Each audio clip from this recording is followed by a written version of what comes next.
Good morning. Welcome to day 4 of coastal ride Mumbai to Goa.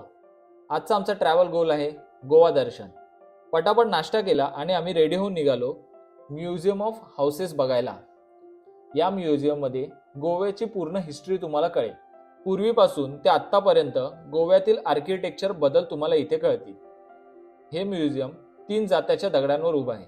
म्युझियमच्या समोरच Mario art gallery आहे. Mario हा गोव्यातील सुप्रसिद्ध आर्टिस्ट आहे. म्युझियमच्या कॅफेमध्ये आम्ही गोवन थाळी खाल्ली. Next location national museum of custom and GST. या म्युझियममध्ये तुम्हाला पूर्वी गोष्टी कशा स्मगलिंग करायच्या किंवा स्मगल केलेल्या जुन्या मूर्ती पाहायला मिळतील. इमॅक्युलेट चर्च पाहिलं. सेरेंडिपिटी आर्ट फेस्टिवल अटेंड केलं. इथले इन्स्टॉलेशन खूपच कमाल होते. निकिताने विटा बनवायच्या ऍक्टिव्हिटीमध्ये भाग घेतला, पण बिचारीने माती खाल्ली, पण वीट कंप्लीट केली. फेस्टिवल नंतर आम्ही डॉल्फिन राईडसाठी निघालो. खूप वेळ वाट पाहून फायनली आम्हाला डॉल्फिनचा बोचा दिसला. रिटर्न जाताना आम्ही सगळे बोटमध्ये बेभान होऊन नाचलो. कधी कधी अनोळखी लोक पण खूप छान मेमरीज देऊन जातात. मीरामारला बाय बाय करून आम्ही दोना पावलाला सनसेट पाहायला गेलो. इथे सिंगमने खांब उखाडलेला. जाता जाता गोव्यातील एकमेव सीएनजी पंपावर सीएनजी भरला. क्विकअप मध्ये हॉटडॉग खाल्ला.